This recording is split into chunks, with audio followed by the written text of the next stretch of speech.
Bapak, Ibu, saudara-saudari yang terkasih dalam Kristus, salam berkat dalem.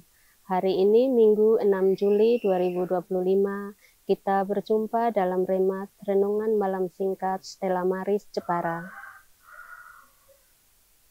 Renungan diambil dari Injil Lukas bab 10 ayat 1 sampai 12 dengan tema tuaian memang banyak tetapi pekerja sedikit. Bapak Ibu yang terkasih dalam Kristus, dalam bacaan Injil yang kita renungkan pada hari Minggu biasa ke-14 ini, mengajak kita untuk pertama-tama menyadari bahwa keberhasilan pelayanan bukan segalanya, tetapi relasi kita dengan Allah lebih utama dari segala-galanya. Sebagaimana Yesus mengutus 70 murid untuk pergi ke kota-kota mendahuluinya. Mereka pergi tanpa membawa apa-apa, hanya mengandalkan Tuhan, dan kembali dengan sukacita karena mereka mengalami kuasa Allah secara nyata. Yang mereka rasakan saat ini bukan sekadar sukacita yang biasa, tetapi mereka bersukacita karena nama mereka sudah terdaftar di surga.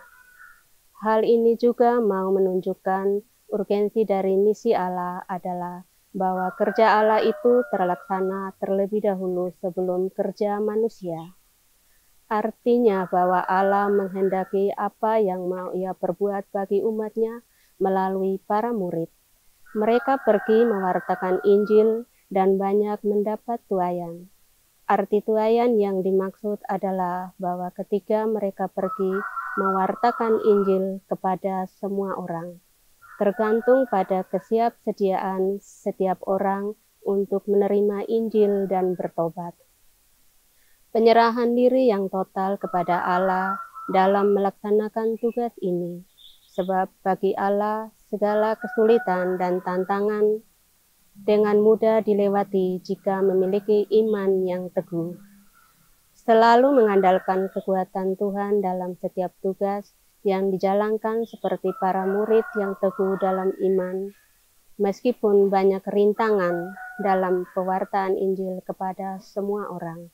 Dalam pewartaan Injil yang dilaksanakan oleh para murid, tentunya tidak lepas dari tindakan nyata, yaitu penyembuhan sebagai tanda kehadiran kerajaan Allah bagi setiap orang yang percaya, dan tentunya bagi kita dalam mewartakan Injil harus juga dalam tindakan nyata. Dan bagi mereka yang miskin boleh mendapat kebahagiaan dan lain sebagainya yang dapat kita lakukan sebagai wujud kehadiran. Bapak Ibu yang terkasih dalam Kristus, dalam realitas kehidupan kita hidup di dunia yang penuh gejolak, di tengah hiruk-pikuk dunia zaman sekarang dengan perkembangan media sosial yang semakin canggih, berita hoaks menyebar lebih cepat daripada kabar sukacita yang kadang membuat orang semakin bingung dan mudah terpengaruh.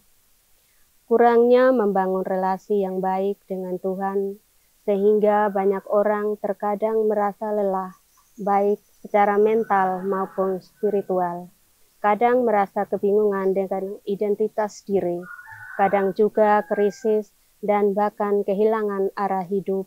Dan bagaimana, namun di tengah kekacauan ini, kita dipanggil seperti para murid Tuhan menjadi utusan yang membawa damai, bukan pembawa kecemasan. Membawa kesembuhan, bukan membawa luka. Kesembuhan juga bukan hanya secara fisik, tetapi juga emosional dan spiritual, yang menjadi tanda kehadiran kerajaan yang dihadirkan harapan bagi mereka semua. Bapak, Ibu, saudara-saudara yang terkasih, semoga kita menjadi pewarta aktif kerajaan Allah dan hidup dalam semangat damai, kesederhanaan, dan keyakinan yang total kepada Allah, serta selalu menyadari bahwa keberhasilan pelayanan kita bukanlah semata-mata karya tangan dan perjuangan kita, tetapi segalanya adalah campur tangan Tuhan dan relasi kita dengan dirinya itulah yang menjadi pokok dan lebih utama dalam karya pewartaan dan pelayanan kita. Amin. Kemuliaan kepada Bapa dan Putra dan Roh Kudus, seperti pada permulaan, sekarang, selalu, dan sepanjang segala abad. Amin.